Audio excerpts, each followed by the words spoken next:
Praise the Lord. கிறிஸ்து இயேசுவில் பிரியமான என் அன்பின் சகோதர சகோதரியர்களே, உங்கள் அனைவருக்கும் என் அன்பின் நல்வாழ்த்துக்களை நான் இந்த நேரத்தில் தெரிவித்துக் கொள்கிறேன். எனக்கு அன்பான சகோதரர்களே, உலகில் நடக்கும் நிகழ்வுகளை நாம் பார்க்கும் பொழுது நாம் கிறிஸ்து இயேசுவை சந்திக்கக்கூடிய நாட்கள் மிக விரைவில் வந்திருக்கிறது என்று நாம் விசுவாசிக்கிறோம். ஹல்லேலூயா. எனக்கு மிகவும் பிரியமான சகோதரர்களே, லூக்காவின் சுவிசேஷத்திலே 21ஆம் அதிகாரம் 34, 35, 36 வசனங்களை நாம் அங்கே வாசிக்கும் பொழுது ஆண்டவராம் இயேசு கிறிஸ்து இவ்விதமாக சொல்கிறார்: உங்கள் இருதயங்கள் பெரும் திண்டினாலும் வெறியினாலும் லௌகீக கவலைகளினாலும் பாரமடையாதபடிக்கும், நீங்கள் நினையாத நேரத்தில் அந்த நாள் உங்கள் மேல் வராதபடிக்கும் எச்சரிக்கையாயிருங்கள். பூமி எங்கும் குடியிருக்கிற அனைவர் மேலும் அது ஒரு கண்ணியைப் போல வரும்.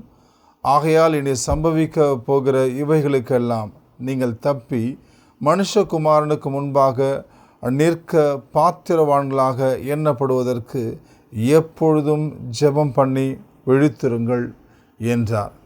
அன்புக்குரிய சகோதரர்களே, உங்கள் இருதயம் பெரும் திண்டியினாலும் உணவு பற்றின காரியத்தினாலும் வெறியினாலும், குடி திருவிவிலியத்தில் விதமாக சொல்லப்பட்டிருக்கிறது, குடி வெறியினாலும் உலக கவலைகளினாலும் நீங்கள் பாரம் அடையாதபடிக்கு நீங்கள் எச்சரிக்கையாக இருக்கணும். நீங்கள் நினையாத நேரத்திலே அவர் அந்த நாள் உங்கள் மேல் வரும் என்று தெளிவாக வேதம் நமக்கு சொல்லுகிறது.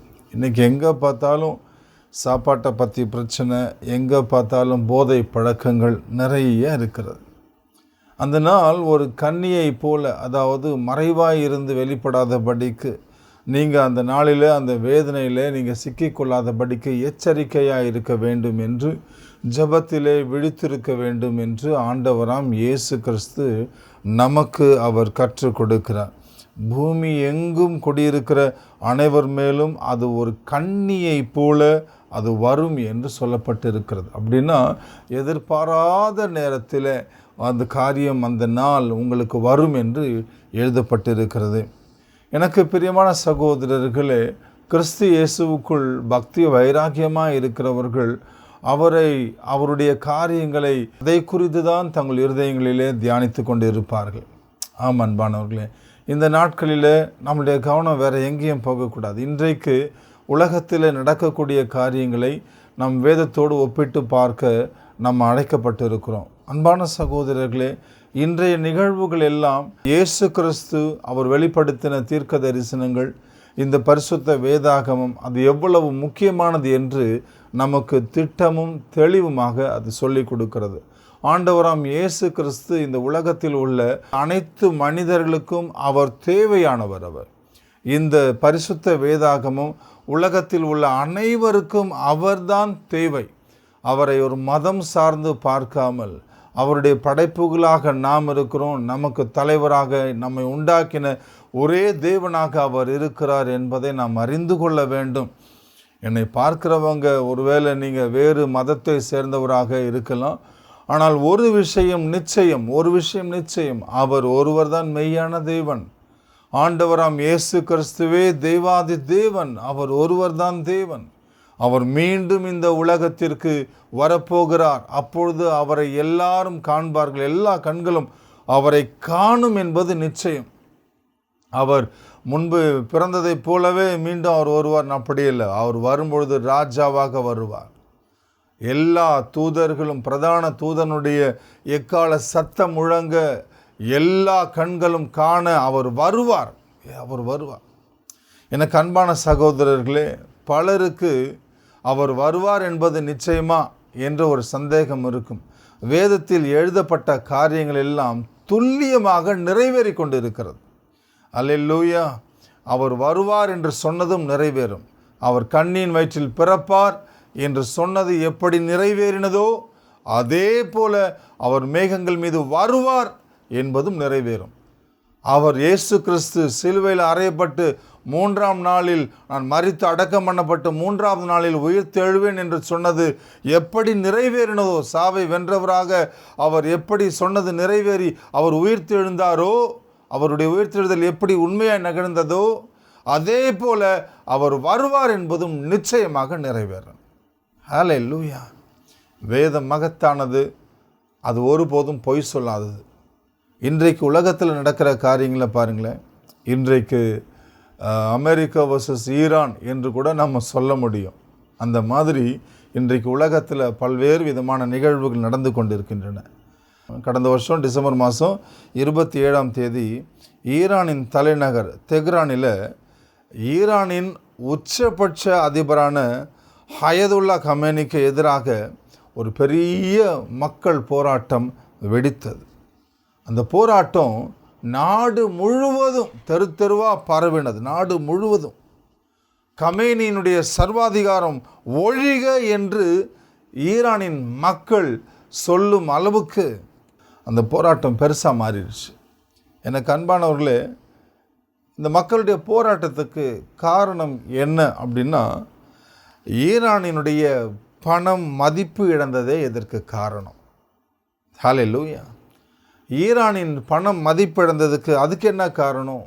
மேற்கத்திய நாடுகள் ஈரானின் மீது விதித்திருந்த அந்த பொருளாதார தடை, ஈரானுடைய அமெரிக்க விரோத போக்கு, இஸ்ரேலுடனான போர், இதுதான் காரணம். இதனால் இந்த நிகழ்வுகளினால் ஈரானில் விலைவாசி உயர்ந்தது. அடிப்படை உணவுப் பொருட்கள், அடிப்படை பொருட்களின் விலைவாசிகள் எல்லாம் உயர்ந்தன. அதனால் மக்கள் வாங்க முடியாத நிலைக்கு போனார்கள். உணவுப் பொருட்கள், அத்தியாவசியமான பொருட்கள் எல்லாம் விலை உயர்ந்தது நிமித்தம் மக்களுடைய வாழ்க்கையில் பற்றாக்குறை ஏற்பட்டுள்ளது. அவர்கள் தங்கள் பிள்ளைகளுக்கு ஒரு பிரெட் வாங்கிறதுக்கு கூட அவர்களுக்கு இன்றைக்கு முடியாத ஒரு நிலைமை வந்திருக்கிறது. தேசத்தில் பஞ்சம் ஏற்பட்டு இருக்கிறது. இதன் நிமித்தம் போராட்டம். இந்த போராட்டம் வன்முறையாக மாறி இருக்கிறது. இந்த வன்முறையினால் 7 பேர் மாண்டு போயிருக்கிறார்கள் என்று செய்திகள் நமக்கு தெரிவிக்கின்றன. எனக்கு அன்பான சகோதரர்களே, இது மட்டுமல்ல, ரஷ்யாவிடமிருந்து கச்சா எண்ணெயை வாங்கக்கூடிய இந்தியாவுக்கும் அமெரிக்கா பொருளாதார தடையை விதித்திருக்கிறது. 50% என்கிற அந்த நிலையிலிருந்து 500% என்ற அளவுக்கு அமெரிக்கா இந்தியாவின் மீது பொருளாதார வரியை விதித்திருக்கிறது. இது இந்தியாவுக்கு மட்டுமல்ல, ரஷ்யாவின் இடத்திலிருந்து சீனா, துருக்கி, Hungary, Slovakia, France, Netherlands, Italy, Greece ஆகிய நாடுகள் எல்லாம் இப்படி வரி பாதிப்புக்கு உள்ளாகி இருக்கிறது. ஏன்னா இவங்க எல்லாரும் ரஷ்யாவோடு வர்த்தகத்தில் இருக்கிறாங்க. ரஷ்யாவினுடைய கச்சா எண்ணெயை இவர்கள் வாங்குகிறாங்க. ரஷ்யாவினிடத்தில் அதிகமான கச்சா எண்ணெயை வாங்குறது இந்தியாவும் சீனாவும் தான். எனக்கு அன்பானவங்களே, இப்படி இருக்கிறதுனால அமெரிக்க அதிபர் ட்ரம்ப் இந்த நாடுகளின் மீது வரியை விதித்திருக்கிறார். இதனுடைய விளைவு என்னாக போகிறது அப்படின்னா, 500% வரி, 50%லிருந்து 500% வரியை அமெரிக்கா விதித்துள்ளதுனால இந்தியாவிலும் சரி மற்ற நாடுகளையும் சரி அடிப்படை உணவுப் பொருட்களுடைய விலையும் சரி, ஜவுளி பொருட்களுடைய விலைகள், மருந்தின் விலைகள், மருத்துவ பொருட்களின் விலைகள், அப்புறம் எலக்ட்ரானிக்ஸ் ஐட்டம், இது எல்லாம் விலை உயரும். இதெல்லாம் விலை உயரும். சுருக்கமாக சொல்லப்போனால் ஏற்றுமதி பாதிக்கப்படும். அதனால் பண மதிப்பு, இந்தியாவினுடைய பண மதிப்பு மேலும் மேலும் குறையும். இதனால் இந்த பண மதிப்பு குறைகிறதுனால விலைவாசி உயர்ந்து சாதாரண பொருட்கள் கூட அதிக விலை கொடுத்து வாங்கக்கூடிய ஒரு கடினமான சூழ்நிலை உண்டாகும். இந்த தேசத்தில் உண்டாகும். அல்லேலூயா.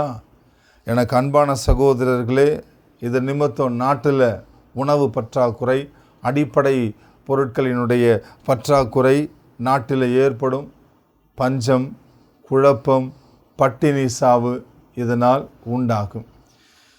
கிறிஸ்து இயேசுவுக்குள் பிரியமான சகோதரர்களே, இந்த நிகழ்வுக்கும் பரிசுத்த வேதத்துக்கும் என்ன தொடர்பு? இந்த நிகழ்வுக்கும் இயேசு கிறிஸ்துவினுடைய வருகைக்கும் என்ன தொடர்பு என்று ஒருவேளை நீங்கள் கேட்பீங்க அப்படின்னா, மார்க்கின் சுவிசேஷ புத்தகத்தில் 13வது அதிகாரத்தில் 7லிருந்து 8 முடிய உள்ள வசனங்களை நீங்கள் வாசிப்பீர்களானால் உங்களுக்கு அது விளங்கும். மார்க் சுவிசேஷம் 13ஆம் அதிகாரம் 7, 8 வசனங்களை வாசியுங்கள், பார்ப்போம். யுத்தங்களின் செய்திகளையும் கேள்விப்படும்போது கலங்காதேயுங்கள், இவைகள் சம்பவிக்க வேண்டியதே, ஆனாலும் முடிவு உடனே வராது. ஜனத்துக்கு விரோதமாய் ஜனமும் ராஜ்யத்துக்கு விரோதமாய் ராஜ்யமும் எழும்பும், பூமி அதிர்ச்சிகளும் பல இடங்களில் உண்டாகும், பஞ்சங்களும் கலகங்களும் உண்டாகும். இவைகள் வேதனைகளுக்கு ஆரம்பம். அல்லேலூயா. கவனித்து பாருங்கள். ஜனங்களுக்கு விரோதமாய் ஜனங்கள், தேசத்துக்கு விரோதமாய் தேசம், உள்நாட்டு குழப்பம் உண்டாகும் என்று இயேசு கிறிஸ்து சொல்லுகிறார். அவர் சொல்லுகிற இந்த காரியங்கள் எதை குறித்து சொல்கிறார் என்றால், உலகத்தினுடைய முடிவை குறித்து, உலக முடிவுக்கு முன்பாக நடக்கக்கூடிய காரியங்கள் என்னவென்று தன் பிள்ளைகளுக்கு அவர் சொல்லிக் கொடுக்கிறார். எனக்கு அன்பான சகோதரர்களே, இன்றைக்கு நிகழ்வு என்ன? அமெரிக்கா மற்ற நாடுகளுக்கு விரோதமாக எழும்பி இருக்கிறது. இந்தியாவுக்கு எதிராக பாகிஸ்தான் இருக்கிறது. சைனாவுக்கு எதிராக தைவான் எழும்பி இருக்கிறது. ரஷ்யாவுக்கு எதிராக பல்வேறு தேசங்கள் எழும்பி இருக்கின்றன. இஸ்லாமிய அமைப்பு நாடுகளுக்கு எதிராக சவுதி எழும்பி இருக்கிறது. பல தேசங்களை நம்ம சொல்லலாம். அனைத்து நாடுகளிலும் உள்நாட்டு குழப்பங்கள் உண்டாகியிருக்கின்றன. எல்லா தேசங்களிலும். இப்போ கொஞ்சம் முன்னாடி நாம் பார்த்தோம், ஈரானுக்கு எதிராக ஈரான் தேசத்துக்குள்ளேயே மக்கள் எழும்பி இருக்கிறார்கள். ஒரு புரட்சி வெடித்திருக்கிறது. எனக்கு அன்பான சகோதரர்களே, இதெல்லாம் நமக்கு எதை சொல்லிக் கொடுக்கிறது? இயேசு கிறிஸ்து வரப்போகிறார் என்பதை சொல்லிக் கொண்டு இருக்கிறது. அல்லேலூயா. இயேசு கிறிஸ்து வரப்போகிறார் என்று சொல்லி கொண்டு இருக்கிறது. உலகத்தின் முடிவில் சம்பவிக்க போகிற காரியங்கள் என்ன என்று வேதம் எதையெல்லாம் தெளிவாய் சொல்லியிருந்ததோ அதெல்லாம் தெளிவாக நிறைவேறி கொண்டு இருக்கிறது. வெளிப்படுத்தின சுவிசேஷத்தை பாருங்கள். 6ஆம் அதிகாரம் 5லிருந்து 8 முடிய உள்ள வசனங்களை வாசியுங்கள். அவர் 3ஆம் முத்திரை உடைத்த பொழுது 3ஆம் ஜீவனானது, நீ வந்து பார் என்று சொல்ல கேட்டேன். நான் பார்த்தபோது இதோ ஒரு கருப்பு குதிரையை கண்டேன். அதன் மேல் ஏறி இருந்தவன் ஒரு தராசை தன் கையிலே பிடித்திருந்தான். அப்பொழுது ஒரு பணத்துக்கு 1 படி கோதுமை என்றும், ஒரு பணத்துக்கு 3 படி வார்கோதுமை என்றும், எண்ணெயும் திராட்சை ரசத்தையும் சேதப்படுத்தாத என்றும் 4 ஜீவனின் மத்தியில் இருந்து உண்டான சத்தத்தை கேட்டேன். அவர் 4ஆம் முத்திரை உடைத்த பொழுது 4ஆம் ஜீவனானது, நீ வந்து பார் என்று சொல்லும் சத்தத்தை கேட்டேன். நான் பார்த்தபோது இதோ மங்கின நிறமுள்ள ஒரு குதிரையை கண்டேன். அதன் மேல் ஏறியிருந்தவனுக்கு மரணம் என்று பெயர். பாதாளம் அவன் பின் சென்றது. பட்டயத்தினாலும் பஞ்சத்தினாலும் சாவினாலும் பூமியின் துஷ்ட மிருகங்களினாலும் பூமியின் கார்பங்கில் உள்ளவர்களை கொலை செய்யும்படியான அதிகாரம் அவைகளுக்கு கொடுக்கப்பட்டது. அல்லேலூயா. எனக்கு அன்பானவர்களே, நீங்கள் கவனித்து பாருங்கள் 5வது வசனத்தை. அவர் 3ஆம் முத்திரை உடைத்த பொழுது 3ஆம் ஜீவனானது, நீ வந்து பார் என்று சொல்ல கேட்டேன். நான் பார்த்தபோது இதோ ஒரு கருப்பு குதிரையை கண்டேன். அதன் மேல் ஏறி இருந்தவன் ஒரு தராசை தன் கையிலே பிடித்திருந்தான். தராசு எதனுடைய அடையாளமாக இருக்கிறது? ட்ரேடிங்கின் அடையாளமாக இருக்கிறது. வியாபாரத்தின் அடையாளமாக இருக்கிறது. எனக்கு அன்பானவர்களே, இன்றைக்கு ஏற்றுமதி இறக்குமதி அதுதான். இன்றைக்கு அது வியாபாரம் தானே. நம்ம ஒரு பொருளை கொடுத்து பணத்தை கொடுத்து அதுக்கு நிகரான மதிப்புடைய ஒரு பொருளை நம்ம வாங்குகிறோம். அல்லேலூயா. அதே போல் அமெரிக்கா தேசம் மற்ற நாடுகளுக்கு ஏற்றுமதி செய்கிறது, இறக்குமதியும் செய்கிறது. நம்ம இந்திய தேசத்தில் கூட அப்படி தானே. இப்போது அமெரிக்கா இந்த 500% வரியை விதித்திருக்கும் பொழுது நாம் ஏற்றுமதி செய்ய முடியாத நிலை நமக்கு வந்திருக்கிறது. அதனால் நமக்கு பற்றாக்குறை வந்திருக்கிறது. அதனால் தேசத்தில் பஞ்சம் வருகிறது. எனக்கு அன்பான சகோதரா சகோதரி, நீங்கள் யோசித்து பாருங்கள்.